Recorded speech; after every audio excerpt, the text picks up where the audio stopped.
¿Cómo están? Bienvenidos a Mesa Central Digital en este día jueves 23 de julio.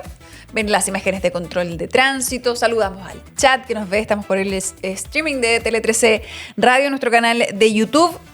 12 grados a esta hora en la región metropolitana y se espera que suba poquito más la temperatura. Nos quedan 2 grados para alcanzar la máxima para hoy, que va a ser de 14. Y se vienen 2 sistemas frontales más. Dicen desde la Dirección Meteorológica en lo que queda de esta semana, así que estamos atentos también a la espera de más balances de las autoridades. Hasta ahora se mantenía la cifra de fallecidos lamentablemente en 13 personas. Hacemos un repaso rápido por nuestro mapa. Se esperan 21 grados de máxima para Iquique.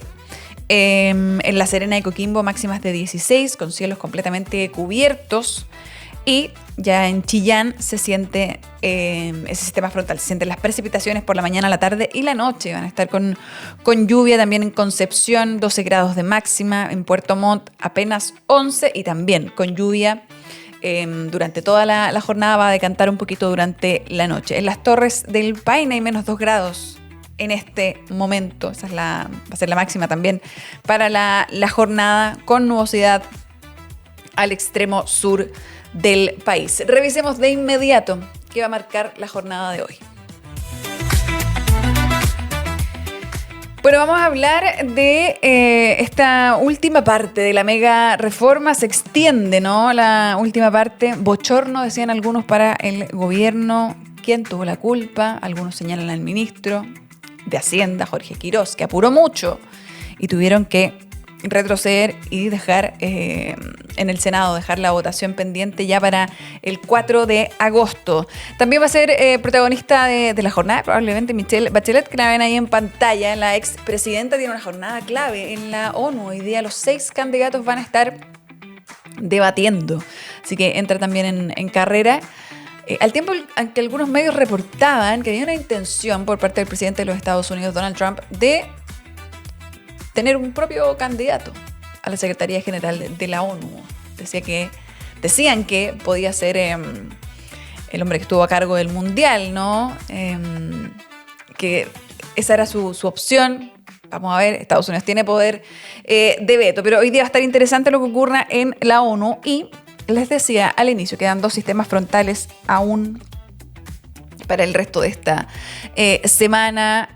Vamos a tener actualización también por parte del Ministerio de Salud. Es muy importante el tema de las vacunas. Hay una alerta sanitaria en las regiones más afectadas, más al norte del país, por la exposición que ha tenido la gente a aguas con desechos. Así que dicen que ya están con operativos, con camionetas 4x4 para que puedan llegar a donde son necesarias esas vacunas, para que la gente esté más tranquila, porque además están algunos ya tratando de limpiar sus casas. Ese lodo que entra, que ven ahí en las imágenes, se endurece y es súper difícil de sacar, es súper destructivo, así que comienza esa etapa también de reconstrucción.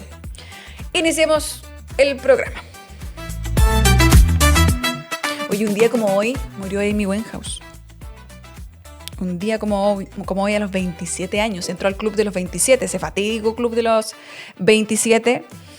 Y hoy día en Mesa Central partía con Rehab, esta canción, ¿no? Que la catapulta a la fama y que descubrimos que tiene mucho que ver también. Si quizás no hubiese existido esa canción que hace que todos la conozcamos, si no hubiese existido ese disco y ella efectivamente hubiese ido a rehabilitación, quizás todavía tendríamos Amy Winehouse. Ya.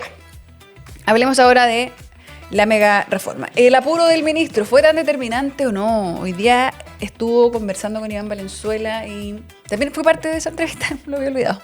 Estuvimos conversando con el senador Macaya, un poco para ver también qué decían respecto de esas responsabilidades, porque ayer la acusación por parte de la oposición es que se apuraron y que se les estaban desordenando en el oficialismo sus propias filas. Eso decían algunos de los senadores. Pero el ministro Alvarado ayer tuvo que salir rápidamente a responder porque supuestamente estaba todo listo.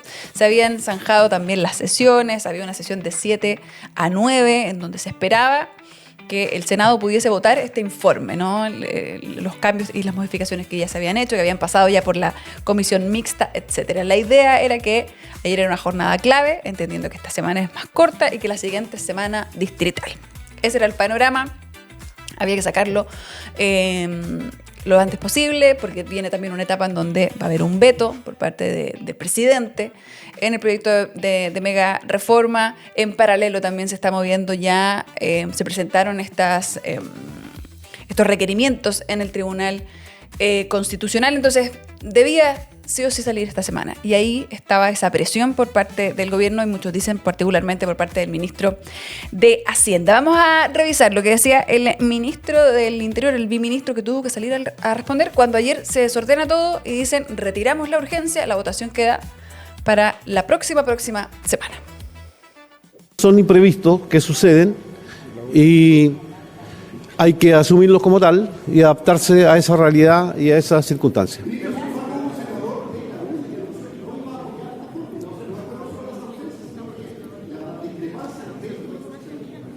Bueno, mire, no se produce la votación y lo que usted me señala lo vamos a poder afirmar o desmentir el día que se produzca la votación. ¿Cómo tiene el gobierno después del retraso de esta votación? Hoy día es una sesión que se suspendió por las razones que les señalé y cuando se retome el proceso legislativo el día 4 de agosto las situaciones pueden ser totalmente distintas. Mire, como le acabo de señalar, hay una tabla que se fija, hay un procedimiento que está establecido, hay un reglamento y hoy día una bancada hizo uso de una facultad reglamentaria.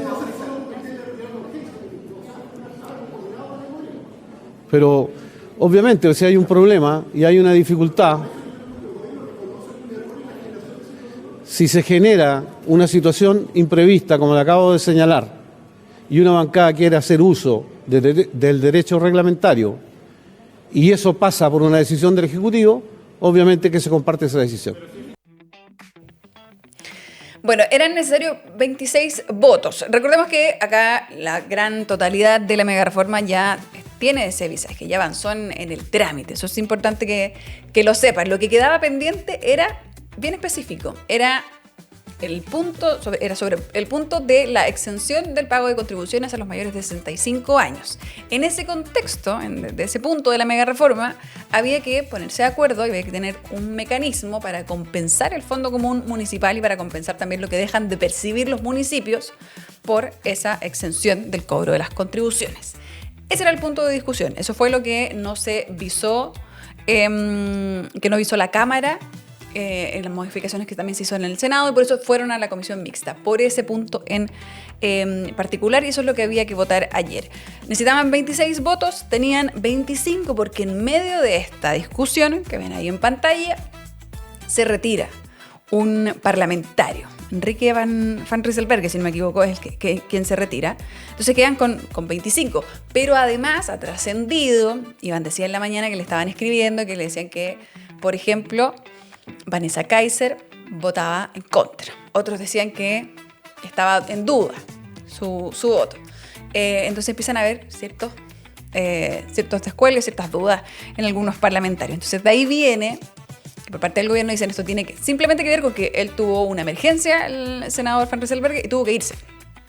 Y es por eso que quedábamos sin el apoyo necesario. El otro lado dice no.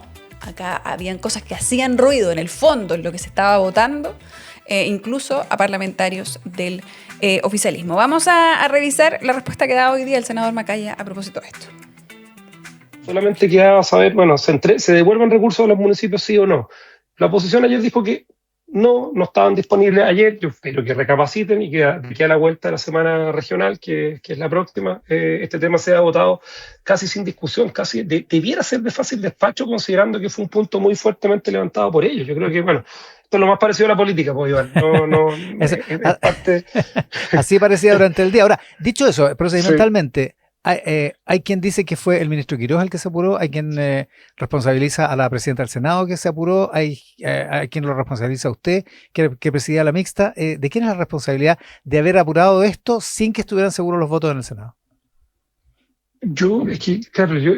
De todos, yo hubiese esperado que quizás mal diseño, o sea, mal planificado o un pensamiento quizás demasiado benigno respecto a cómo iba a actuar la oposición en un tema donde ellos lo habían levantado. O sea, que ellos, que habían levantado con mucha fuerza la necesidad de compensar a los municipios por un monto que dejan de recibir, sean ellos con el fin de causarle un daño al gobierno, que les dé absolutamente lo mismo, causarle un daño a los municipios, y probablemente si ayer esto se hubiese rechazado, ellos serían los primeros que estén dando explicaciones a su alcalde respecto a plata que se deja de recibir.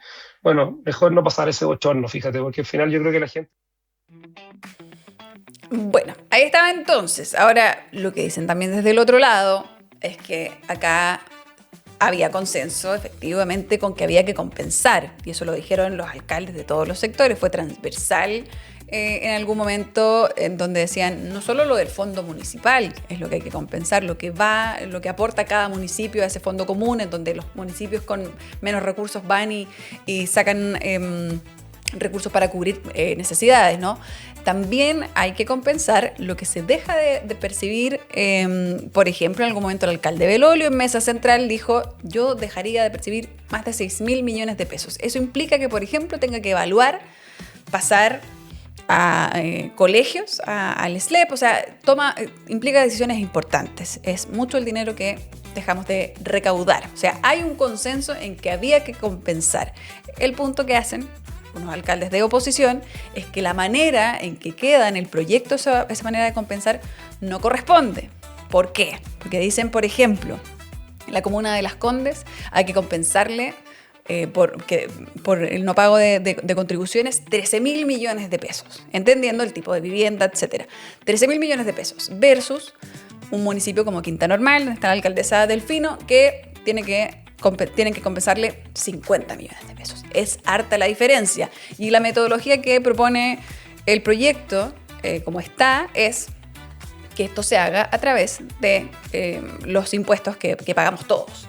Entonces, de ahí viene el reclamo desde la oposición. Vamos a revisar lo que decía el senador Flores, lo que decía también la senadora Bodanovich, luego de darse por cerrada la sesión, suspendida la sesión, y ya que quedó claro que quedaba para el 4 de agosto. No quisieron abrir el debate para mejorar el proyecto de acuerdo a nuestra visión también, pero le fallaron a su propia gente, pues. Y hoy día tenemos senadores del oficialismo que están molestos porque ni siquiera ellos le han cumplido. Entonces, como no les cumplieron, algunos no están y a otros ya dijeron en la sala que iban a votar en contra. Entonces, es el gobierno el que necesita el plan de emergencia para poder gobernar. Porque esto se está convirtiendo en un desorden. Se les desordenó su gente, ministros. Aunque se enojen conmigo y con otros, me da lo mismo. Nosotros estamos representando a las regiones. Estamos representando una postura política. Y cuando eso no se escucha, cuando eso no se valora, cuando eso no se considera, la verdad entonces es que hoy día se está aumentando el número de oposición, pues. No partidaria. Se está sumando la oposición de la gente molesta, incluyendo la de su sector. El gobierno está haciendo agua y llamo al presidente de la República para que ordene a sus ministros para que vuelvan a conversar con su gente y con nosotros. Entre todos hay que empujar esto. El gobierno se da cuenta que no están los votos, finalmente le saca la urgencia y dilata lo que es una realidad, que ni siquiera la derecha está conforme con esta propuesta de financiamiento a los municipios. Los alcaldes nos expresaron durante la tarde que están en contra, o muchos de ellos están en contra de este financiamiento, porque finalmente lo que se hace por una decisión ideológica del gobierno es dejar que todos los mayores de 65 años queden exentos del pago de contribuciones, no focalizándolo en aquellos que tienen problemas o que tienen ingresos hasta un cierto monto o propiedades hasta un cierto monto, que es lo que correspondería. Aquí una persona que tiene una propiedad de 3.000 millones de pesos va a quedar exenta si tiene 65 años. Eso no corresponde porque el perjuicio que ocasiona esa medida es enorme, desfinancia a los municipios. Y aquí lo que se ha propuesto es que con los recursos de todos los impuestos de los chilenos, finalmente se termine financiando a los municipios más ricos del país.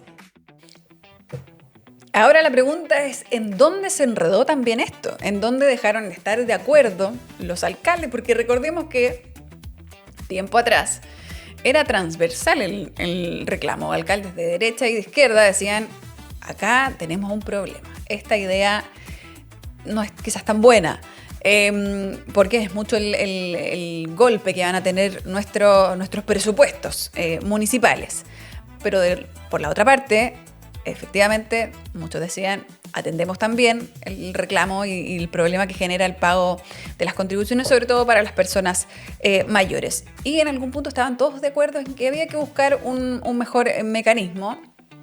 Pero al parecer ahora, durante las últimas, yo diría que hace una semana por lo menos, se notó esa diferencia entre los alcaldes de derecha y de izquierda, y que a lo mejor a algunos les hacía más sentido el mecanismo como está ahora de compensación y que sea a través de impuestos.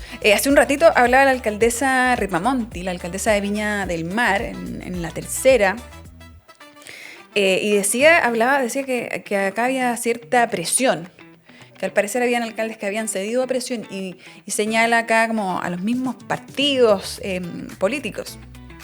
Dice que llegan llamados, que hay también temas como este proyecto no va a prosperar, etc. Habla de presiones en medio de este debate, y cómo entonces algunos se conformaron con la solución que se daba y otros insisten en que no es la mejor idea. ¿Qué ha dicho el ministro? Bueno, además este mecanismo de compensación tiene requisitos y los abordó el ministro de Hacienda ayer en el Congreso. Escuchemos lo que decía.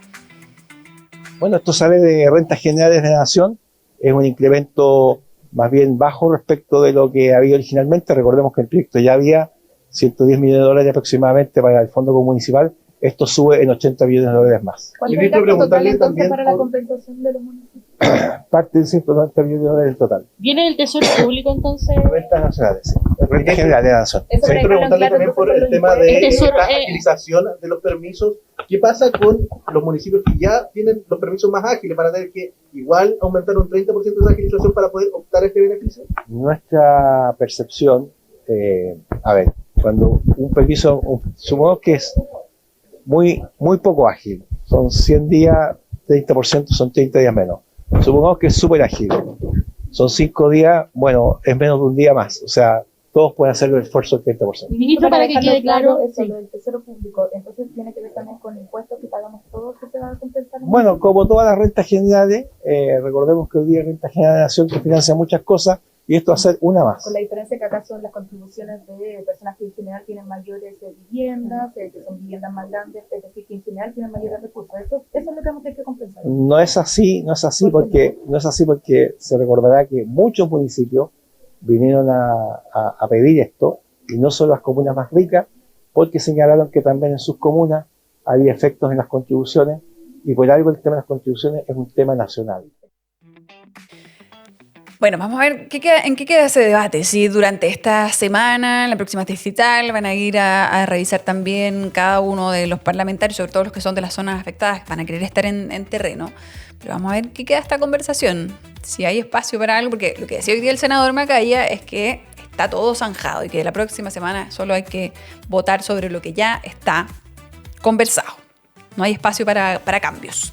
En paralelo, les decía, va también la discusión en el Tribunal Constitucional, y esta mañana estuvo también conversando con Iván Valenzuela, el abogado Jorge Correa Sutil, abogado de la oposición. Recordemos que son 3 requerimientos, 2 del Senado, 1 de la Cámara de Diputadas y Diputados. Él es parte del requerimiento en el Senado, en particular el de imperabilidad tributaria. Él dice que este es un debate sobre adición o no a la democracia. Escuchemos cuáles son los argumentos que hay para este debate. Distinto, ¿no? Cuando tú dices, mire, yo voy a establecer para todas las actividades, zonas geográficas y cualquier sector una invariabilidad, sea inversionista extranjero o nacional, por 10, 15 o 20 años, una invariabilidad tributaria, a decir, mire, hagamos un negocio, yo me hago dueño del 49%, no me acuerdo cuánto era, de sus 2 empresas, y le garantizo que este negocio que vamos a hacer los 2 juntos en estas solas 2 empresas va a tener una invariabilidad tributaria. O sea, la amplitud importa también para el efecto claro, de la, no era una ley de invariabilidad con efectos generales, ¿no? Y eso, los efectos Pero estoy de generales son acuerdo, los ese es el único... ¿ah?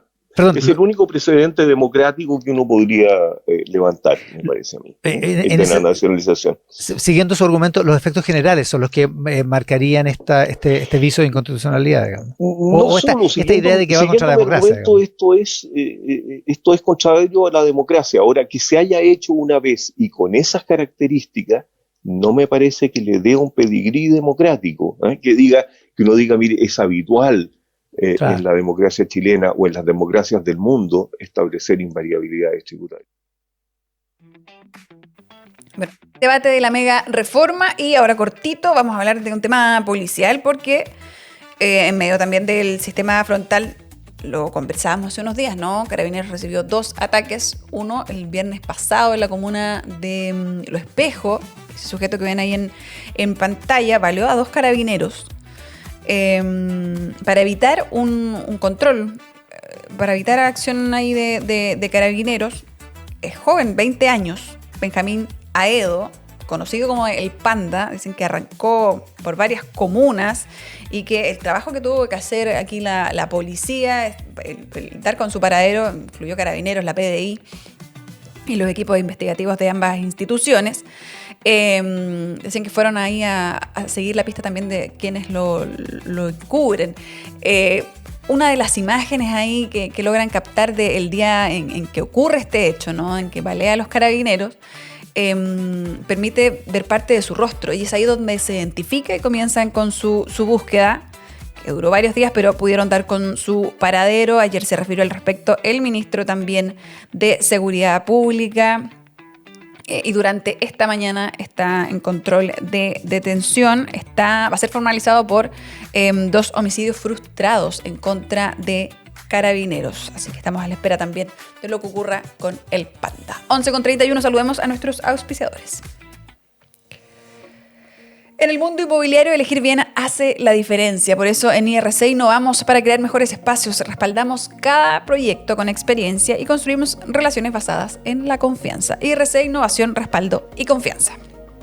Saludamos también a Coihue, que el banco no detenga a tu empresa. Con Coihue puedes cobrar y pagar a otros países en minutos, 24/7 y de forma segura. Entra a coihue.com, koywe.com. Coihue. Muchas gracias. Vamos a ir a la pausa y volvemos con más programa. Tenemos cartelera, bloque digital y mucha más información.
en Mesa Central Digital y vamos a saludar de inmediato a Mazda.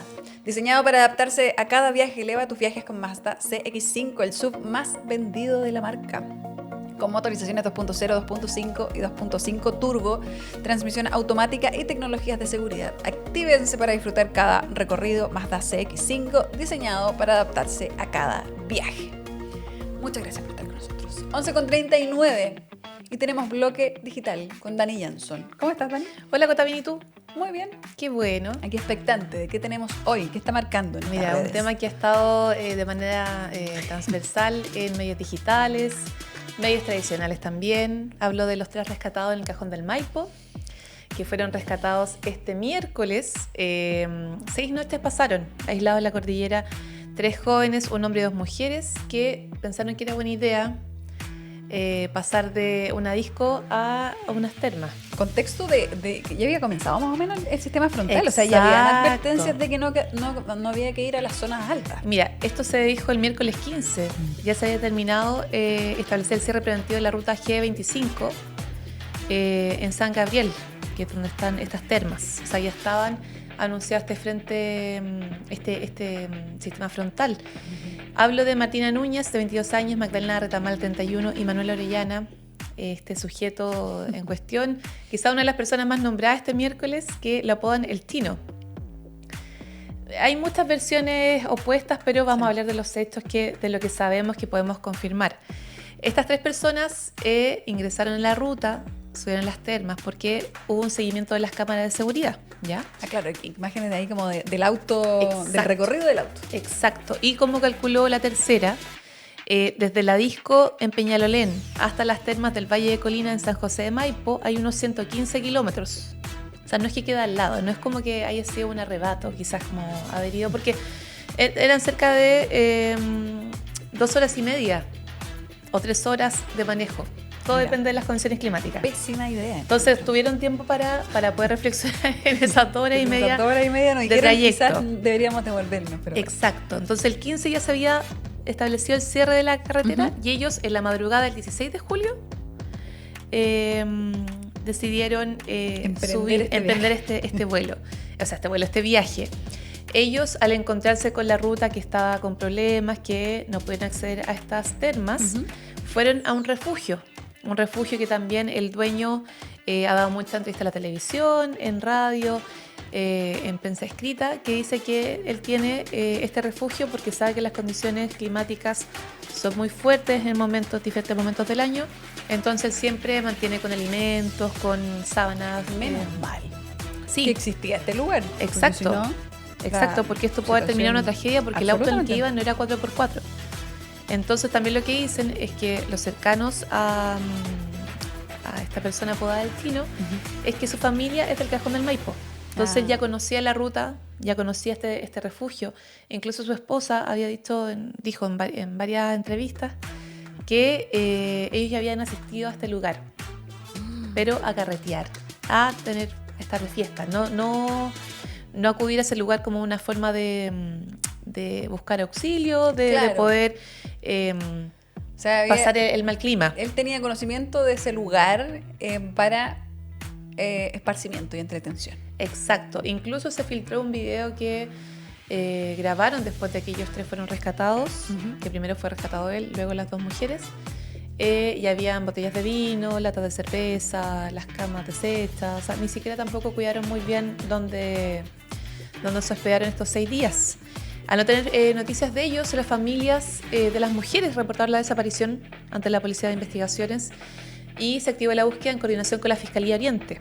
Claro, porque surgieron muchos antecedentes en algún momento que él tenía, su vehículo tenía encargo por robo. Sí. Parece que eso puso también nervioso a las familias ahí porque decían, no vaya a ser que estén secuestradas. Claro, incluso también la esposa de Manuel Orellana dijo que familiares de ambas mujeres que habrían sido trabajadoras de un jardín infantil en el cual el hijo de Orellana asistió, el hijo ahora tiene 8 años, entonces de esa forma se habrían conocido, que la habían amenazado, pero obviamente esto son todas suposiciones porque esto está claro, esto es materia de investigación. Claro, el automóvil tenía cargo por robo, porque este sujeto lo compró una automotora, pero no siguió pagando las deudas, entonces la automotora lo dio por robo. Y bueno, también el fiscal a cargo de la indagatoria, Omar Mérida, de la Fiscalía Local de la Florida, indicó que las 3 personas estaban en perfecto estado de salud, obviamente en estado de shock por haber pasado 6 días sin saber si es que le iban a rescatar pronto o no. Y dijo que también que van a ser entrevistadas por la Policía de Investigaciones para determinar en qué circunstancias subieron y se mantuvieron en este aislamiento. Yo creo que esto fue como esa idea de vamos, sigamos esta fiesta, nadie se va a enterar y nos enteramos todos. Claro, porque la pareja de este sujeto que las llevó, que las condujo hasta este refugio, dijo que ya ha ido varias veces a carretear para allá. Ahora, a carretear es para fiesta allá. El tema, Dani, que esto se habló harto en las redes, la gente especula, etcétera, y como que se da también como espacio a veces para incluso hacer como humor con esto, pero también acá hay hay un operativo grande para ir a buscarlo. Sí, no, y eso también no hay que hacerse cargo de esa parte. O sea, había una advertencia que ellos no respetan y genera este tipo de operativos que implica gasto, porque hay un helicóptero que tiene que partir para allá. Los recursos que fueron utilizados. Personas que ponen en riesgo su vida también para ir a rescatarlos a ellos. Sí. O sea, una búsqueda durante estos 6 días en distintos sectores del Cajón del Maipo, también los helicópteros, el mismo equipo humano de la PDI, de la Fiscalía. Entonces, hay que tomarse más seria esta advertencia de que si las rutas están cerradas, o sea, no hay que subir, no hay que ir. O sea, como también dijimos hace un momento, desde el Peñalolén hasta este refugio son 2 horas y media. Tuvieron tiempo para poder arrepentirse. Pero bueno, esto va a seguir siendo tema, yo creo. ¿Qué va a pasar? No sabemos qué va a pasar. Que a lo mejor terminan multados, no sé. Todo es probable, todo es posible. Vamos a ver qué ocurre. Sí. Otro tema que está marcando en redes es una visualización, una gráfica que publicó la NASA que daría cuenta que la Tierra no es una esfera perfecta. Esto no quiere decir que la Tierra sea plana, por favor, para quienes están viendo. Por favor. No, esta es una visualización del geoide terrestre, que es una superficie matemática que representa la forma que adoptarían los océanos bajo la influencia del campo gravitatorio de la Tierra.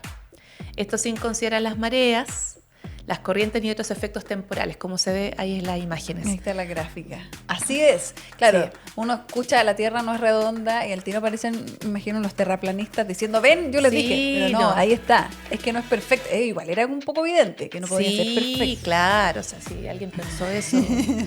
Bueno, la altura de este geoide varía entre aproximadamente 85 metros sobre el nivel de referencia en Islandia y 106 metros por debajo de este en el sur de la India, ¿ya? Pero el modelo que estamos viendo ahora no representa la apariencia real del planeta. Esto es un modelo exagerado. Estas variaciones pueden observarse porque las diferencias de altura por un factor de 10.000. O sea, esto fue exagerado para que nosotros pudiéramos dimensionar. Claro, no es que la Tierra se vea así, sino es una exageración. Y la NASA también quiere destacar que en términos generales sigue siendo redonda, aunque su forma más precisa corresponde a un esferoide ligeramente achatado en los polos y ensanchado en el ecuador. O sea, es como cuando uno veía las gráficas como del mapa mundi en plano. Yo me acuerdo que de abrir los libros y efectivamente era como más chata la manera de graficarla. Exacto. Y bueno, este modelo es resultado de más de 1.000 millones de observaciones obtenidas durante 15 años por 19 satélites, tanto de la NASA como también de la Agencia Europea. Entonces, esto es un resultado de mucho trabajo. Que nuevamente decimos implica que para nada es plana. No es plana, solamente no es una esfera perfecta. Claro, porque sí. Muy claro. Sí. Y un tercer tema que te traigo es una invitación a una conversación imperdible a la cual ustedes pueden acceder, toda la gente que lo está viendo, a través de nuestro canal de YouTube, TLTC Radio, a partir de las 18 horas, porque los 2 premios Pritzker de Chile, que son Alejandro Aravena y Smilian Radit, van a ser los protagonistas de la conversación La Ciudad de las Palabras, que esto es organizado por el Doctorado de Arquitectura y Diseño y Estudios Urbanos de la Católica y que va a ser moderada por el Premio Nacional de Arquitectura 2022 Fernando Pérez, que son 3 destacados arquitectos que van a también conversar sobre cómo también convergen las demandas sociales también, la arquitectura actual, diferentes fenómenos. Ellos son como para que la gente lo entienda, son como ganadores del Oscar de la arquitectura. Exacto, sí. Raditz recibió el premio Pritzker en 2026. El jurado destacó en su momento la radical originalidad y describió su trabajo como una práctica intencionalmente íntima en la que la arquitectura sigue siendo personal, atenta y profundamente sentida. Y entre sus edificios, sus obras más destacadas está el Teatro Regional del Biobío y la Viña Vic. Y Aravena recibió este mismo reconocimiento en el año 2016 y actualmente preside el jurado del premio Pritzker, que como tú dijiste, claro, es como el Oscar de la arquitectura. De la arquitectura con diferencia de 10 años, pero se da cuenta también de lo valorada que es la arquitectura chilena en el resto del mundo. Así que va a ser una conversación súper interesante. Y que solamente se puede acceder por nuestro canal de YouTube, porque las invitaciones para este conversatorio que se va a hacer en el Campo Oriente. Campo Oriente de la Católica ya están agotadas, entonces está una manera exclusiva de poder acceder a esta imperdible conversación. Desde las 6 de la tarde, por nuestro canal de YouTube, donde nos están viendo ahora, va a estar transmitida esta conversación. Sí. Muchas gracias, Dani, por este bloque y por la invitación. Y seguimos avanzando. A propósito de algo que hablamos ayer también en el bloque digital, ayer estaba Anita Mena en este bloque y hablamos de estas imágenes que ven ahí en pantalla, de este accidente que ocurre en Viña del Mar, en la estación de metro, donde un vehículo termina al interior de la estación y deja lamentablemente una mujer de 52 años fallecida. Ayer se hizo el control de detención, que era algo que adelantábamos con Anita, y el sujeto que se indicaba porque habían 2 vehículos involucrados. Vemos un auto rojo que es el que genera, el que queda al interior de la estación, pero hay otro vehículo involucrado, un vehículo gris, que sería el que provoca el accidente y que hace que el vehículo rojo se desvíe y termine adentro de la estación. Es el conductor de ese vehículo gris el que pasa a control de detención como señalado como el culpable, ¿no?, de toda esta situación, y terminó con arraigo nacional y con la licencia suspendida. Esas fueron las medidas que se tomaron por parte de la justicia en contra de este sujeto. Ayer lo conversábamos. ¿Cuál puede ser la figura? ¿Es un homicidio frustrado? ¿Qué es lo que se puede perseguir en este caso? Porque, claro, esta persona resulta arrollada, la persona que fallece, hay otras 6 personas que resultan heridas por el auto rojo. Y a quien se responsabiliza es el conductor del auto gris, que es el que provoca el choque antes. Así que vamos a quedar al pendiente de cómo siga esto, pero había cierta molestia, ¿no?, porque hay una persona que no tenía nada que ver, que resulta fallecida. Dicen quizás fue muy blanda la medida por parte de la justicia de que esta persona solo terminara con la licencia suspendida y con arraigo nacional, pero hay que esperar entonces la investigación y que decide la justicia. Sigamos avanzando. Ahora vamos de nuevo a la política, porque lo conversamos ayer, fue ampliamente discutida la entrevista de la exministra vocera de gobierno Mara Cedini esta mañana en el RATPA, que en nuestra mesa de editoras estaba Paula Escobar. Traía qué fue lo que se percibió, el detrás de escena, que decían también en el propio gobierno, qué pasó. Decían que en el Palacio de la Moneda estaban muy atentos a esta larga entrevista que dio la ex vocera. Escuchemos a Paula.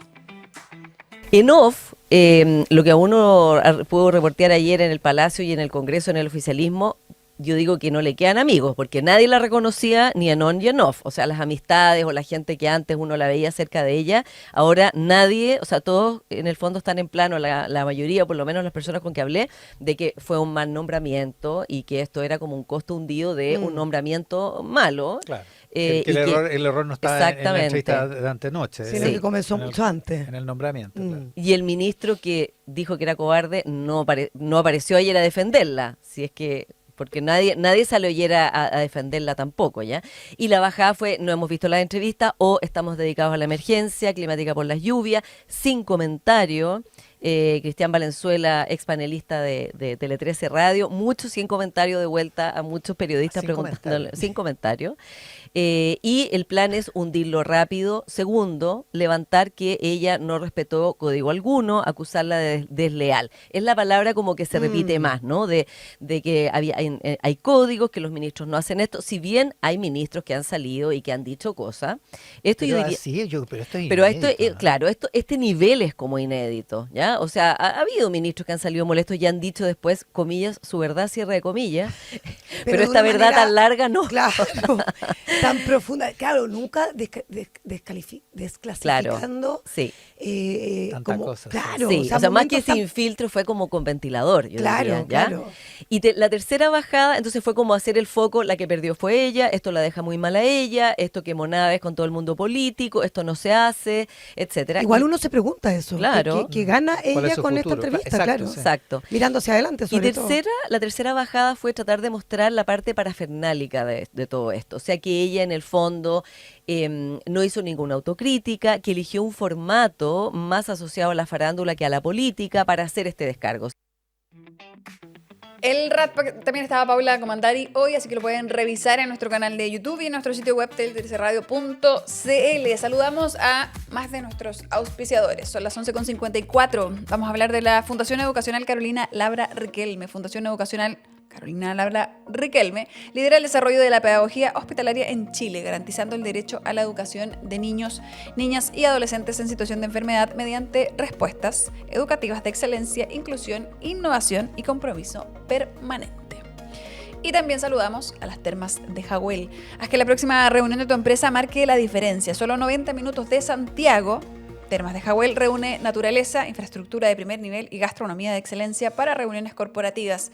Más información en www.jagüel.cl. Un verdadero oasis a 90 minutos de Santiago. Vamos a la pausa, ya volvemos con la Semana Clave en la ONU y también con nuestra cartelera.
Volvemos a Mesa Central Digital. Son las 11:58 minutos y les decía antes de irnos a la pausa, hay una semana clave en la ONU y hoy día en particular es importante lo que va a ocurrir porque hay diálogos abiertos. Vamos a conocer también lo que opinan. Esto va a haber una suerte de panel que van a moderar periodistas.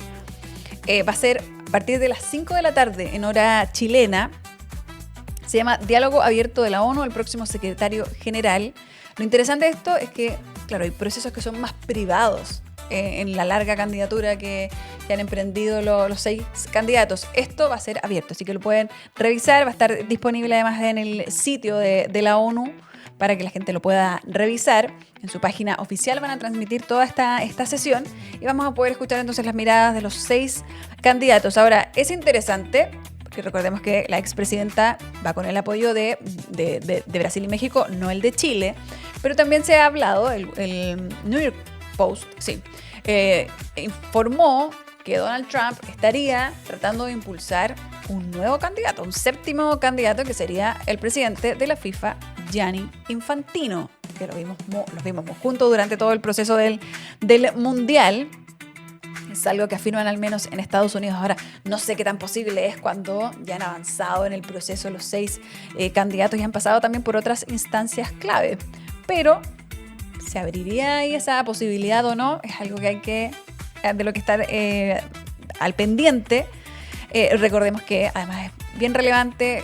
La expresidenta se ha contactado y ha tenido reuniones con los países que tienen poder de veto y le queda precisamente Estados Unidos, en donde han dicho que no les gusta mucho su candidatura. Entonces, que aparezca ahora este posible 7º candidato, sin duda es interesante en el proceso que se lleva. Así que a las 5 de la tarde pueden revisar esto en el sitio oficial, página oficial de la ONU, este diálogo abierto. Ahora sí, cambiamos de tema y vamos a la cartelera porque es jueves. Son las 12 en punto. Y está aquí Anita Rojas. ¿Cómo estás, Anita? Bien, ¿y tú? Bien. ¿Expectante de esta cartelera? Sí. ¿Qué está ocurriendo? Porque ya segundo semestre se empiezan a poner buenos los estrenos. Se pone bueno. Para la próxima semana tenemos Spider-Man. ¡Ay, verdad! La semana pasada, en medio del sistema frontal, se estrenó La Odisea. Vamos a hablar un ratito más ratito de eso, pero con otra cosa. Porque vamos a partir con Undertone. O la vi. Yo también la vi el fin de semana. Sí. Frecuencia Maldita. La vi de día, sí. No, yo cometí el error. Yo la vi de noche y me asusté. Así que sí. Frecuencia Maldita, Undertone, que está en HBO Max. Es una película de terror apoyada por A24, este famoso estudio. Que pasó más independiente. Más independiente. Que pasó directo al streaming. No tuvo pasada por el cine. Entonces ya los críticos la están tratando como la hermanastra fea de Backrooms y de Obsession. Porque Backrooms y Obsession han sido este gran fenómeno en cines que han repletado las salas y esta pasó directo al streaming. Y dices, bueno, ahí estamos viendo el tráiler. Se trata de Evie, que es la chica que vemos ahí. A mí me gustó el detalle que es una locación, una actriz.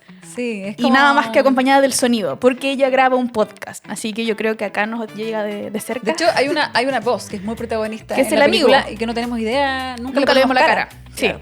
Ella graba un podcast con su amigo Justin, Evie, y tienen un podcast paranormal. Claro, tienen un podcast sobre cosas paranormales y son 2 personajes muy claros. Ella es la que no cree. Claro, ella es la escéptica y él es el muy creyente. Es como, ¿escuchaste eso? Claro. Él siempre se escucha una voz. Y ella es como, no, fueron las cañerías. Claro. Ella es como la escéptica y ella además está pasando por un momento personal muy malo porque en esta única locación, no es ningún spoiler porque aparece al principio de la película, que dura como 1 hora y media a todo esto.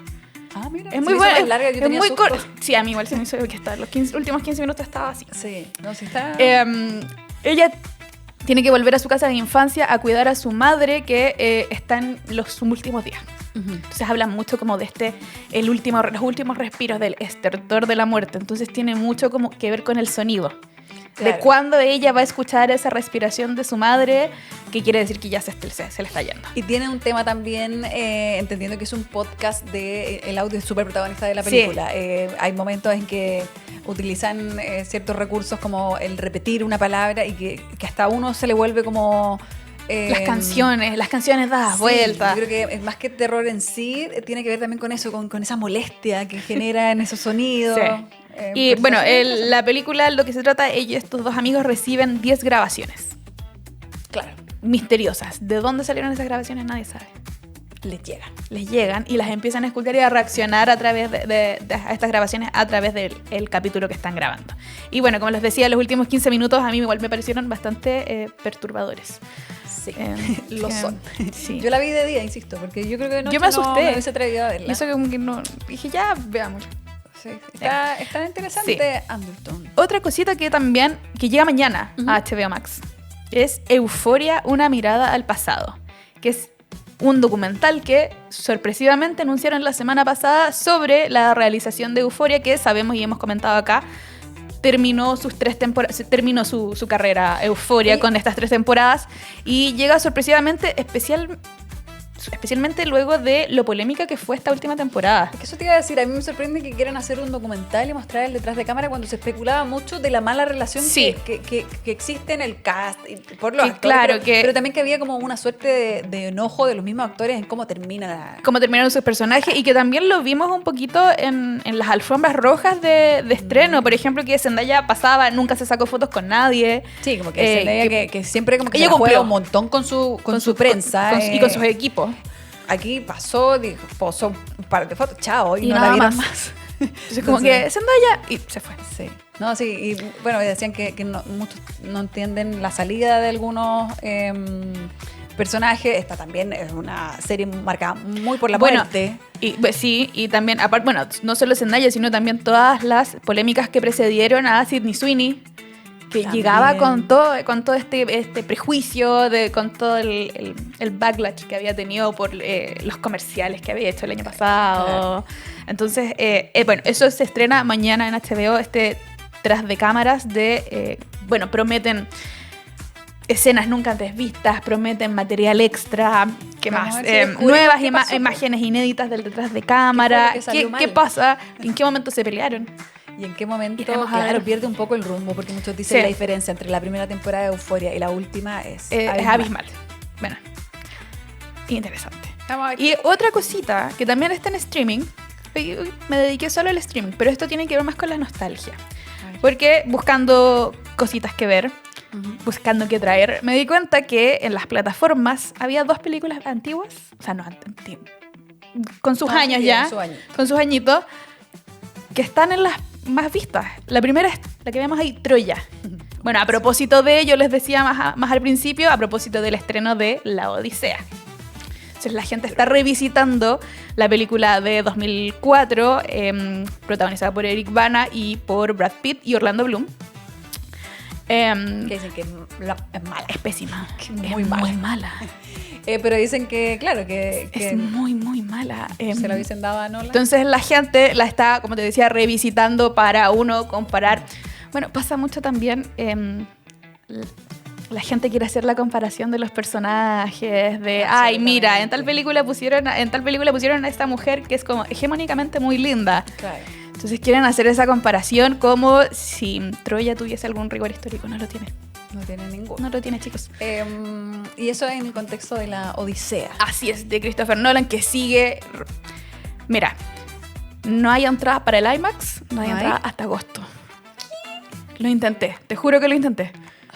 Hay que verla entonces así. Entonces, igual lo que cuando salgan las entradas de agosto, por favor, que alguien me avise, porque necesito. Se hablaba harto de lo que se pierde, ¿no? En el IMAX, sí, porque es como por la pantalla, por el tipo de pantalla y el tamaño.